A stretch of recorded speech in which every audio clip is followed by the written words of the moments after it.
आज हमारा कक्षा 10 का टॉपिक था सत्ता की साझेदारी, जिसको एक बार पोस्टपोन कर दिया है और हमने अगला टॉपिक ले लिया संघवाद। संघवाद में से कुल 4 नंबर का प्रश्न आएंगे, जिसमें से एक प्रश्न 1 नंबर का और दूसरा प्रश्न है जो 3 नंबर का होगा। 3 नंबर का जो प्रश्न है उसमें संघवाद क्या है, विकेंद्रीकरण, संघात्मक शासन एवं एकात्मक शासन व्यवस्था, संविधान में उल्लेखित 3 सूची, क्या भारतीय संविधान विकेंद्रीकरण शासन व्यवस्था की स्थापना करता है, संघीय व्यवस्था में सत्ता की साझेदारी स्पष्ट करो, सत्ता का विभाजन केंद्रीय प्राधिकार एवं सरकार की इकाइयों के मध्य।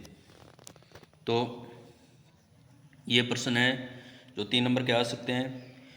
संघवाद में क्या है कि अधिकारों का विभाजन केंद्रीय सरकार तथा उसके अंतर्गत आने वाली सरकारों के मध्य होता है, यानी केंद्र सरकार और राज्यों के सरकारों के मध्य होता है।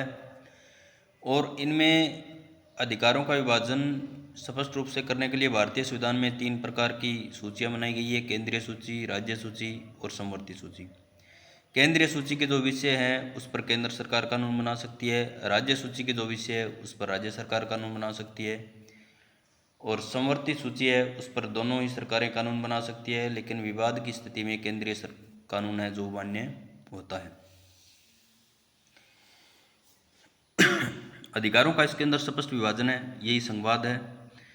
और 1 नंबर का जो प्रश्न है उसमें इस प्रकार के प्रश्न इसी टॉपिक में से पूछे जा सकते हैं, तो आप इसे अच्छी तरह से अध्ययन कर लें। संघात्मक शासन प्रणाली, उसमें अधिकारों का विभाजन होता है केंद्र और राज्य के बीच में, और 2 या 2 से अधिक स्तरों वाली सरकार इसके अंदर होती है।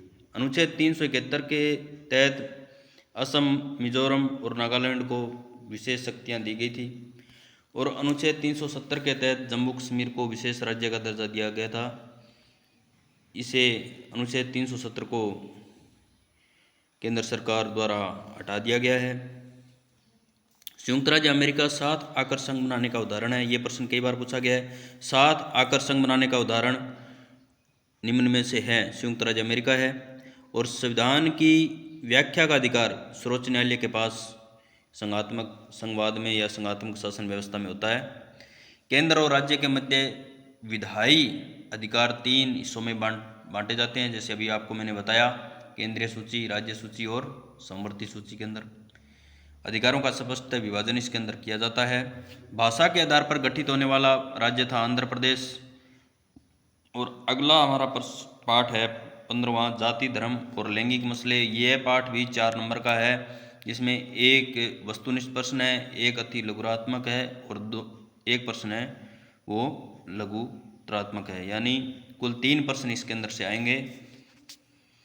तो 2 नंबर का जो प्रश्न है वो इस पाठ के हिसाब से अगर हम देखें तो वह जातिवाद, धर्मनिरपेक्षता, महिलाओं के राजनीतिक अधिकार, भारत में लैंगिक विषमता का अर्थ स्पष्ट करो, नारीवाद आंदोलन क्या है, इन्हें स्पष्ट कीजिए।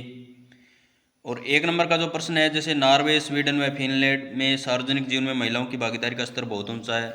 इसको प्रश्न को घुमा फिरा कर पूछा जा सकता है, कई बार प्रश्नों में पेपरों में पूछा गया है, इस बार भी पूछा जा सकता है। नॉर्वे, स्वीडन व फिनलैंड में क्या है कि सार्वजनिक जीवन में महिलाओं की जो भागीदारी है यानी सरकारी नौकरियों में वो बहुत ज़्यादा है अन्य देशों के मुकाबले। इन्हें नॉर्डिक देश भी कहते हैं।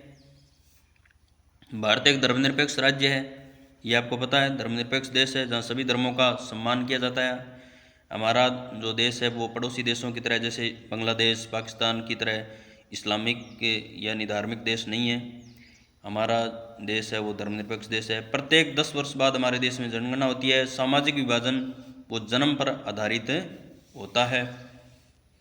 जर्मनी, स्वीडन में समरूप समाज पाया जाता है, ये नॉर्डिक देश मैंने आपको बताया कहलाते हैं। और राजस्थान में पंचायती राज में 50% पद महिलाओं हेतु आरक्षित हैं। विवाह, तलाक, उत्तराधिकार से संबंधित जो कानून होते हैं वो पारिवारिक कानून कहलाते हैं। और घरेलू हिंसा जो का कानून है वो 2005 में लागू हुआ है। तो ये 1 नंबर के जो प्रश्न हैं वो इस पाठ में बनते हैं। और कल हम सत्ता की साझेदारी टॉपिक लेकर आएंगे। इनका अच्छी तरह से अध्ययन करें। और अब आपके लिए 3 प्रश्न है, वो आप इनको लिखें और इसी पाठ के अंदर से ये प्रश्न बनाए गए हैं। मौर्य साम्राज्य की राजधानी कहाँ थी? और संविधान की 8वीं अनुसूची में दर्ज भाषाओं की संख्या कितनी है? और नगर निगम का जो अध्यक्ष है उसे क्या कहते हैं? ये आप अपने आप इन प्रश्नों को किताब में से निकाल कर और इनको याद करें। ये आपके सिलेबस में बहुत सहायक होंगे। धन्यवाद।